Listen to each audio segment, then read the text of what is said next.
এখন আগে তো জিকির করছেন জবানে, এখন জিকির করবেন শ্বাসে। আপনি পিছনে কিছু সবক আদায় করার পরে আসবেন, আসার পরে মাথার একটু নিচে নামাইবেন, নামাইয়ে জোরে উপরে শ্বাস টানবেন এরকম।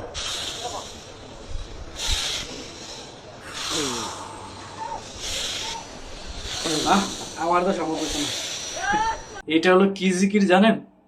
এটা হলো শ্বাসের জিকির, চরমনাইয়ের পীরের আবিষ্কার। এই বন্ডগুলা ইসলামটাকে কোথায় নিয়ে যাচ্ছে? এই বন্ডগুলা নিজেদের স্বার্থে এরা কত কিছু করতেছে। এক বন্ড বলতাছে চরমনাইয়ের পীর সাহেবকে দেখা মানেই হযরত মুহাম্মদ সাল্লাল্লাহু আলাইহি সাল্লামকে দেখা সমান।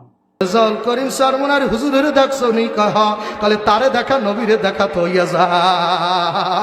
পীর সাহেব চরমনাইকে দেখা মানেই বা পীর সাহেব চরমনাইয়ের সাথে মুসাফা করা মানেই হযরত মুহাম্মদ সাল্লাল্লাহু আলাইহি ওয়াসাল্লাম আমাদের প্রিয় নবীর সাথে নাকি মুসাফা করার সমান। চরমনাইয়ের পীরের এই লোকজন কি বলে না বলে কোনো হিতাহিত জ্ঞান নাই।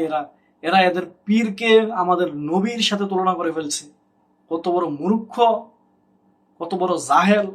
আর এই পাগলে কি কইতেছে দেখছেন? মানে নতুন জিকির আবিষ্কার করছে। এটা হলো শ্বাসের জিকির। শ্বাস টান দে আবার নেয়। আরে সোজা কথা বইলা দিলে তো পারেন যে ইয়োগা করেন, শ্বাস সকালে উঠে শ্বাস ছাড়বেন, টানবেন জোরে, ছাড়বেন জোরে। এটা জিকির কইতেছেন কেন? হ্যাঁ, ফাইজলামি করেন মিয়া। এটা বন্ডামি বাদ দেন, পাবলিক এগুলা বোঝে। এসব বন্ডামি সাইরা দেন, বুঝছেন? নয়তো রাস্তাঘাটে পাবলিকে জুতা দিয়ে ফিরাইব আপনাদেরকে, আপনারা যেই কথাগুলা বলেন।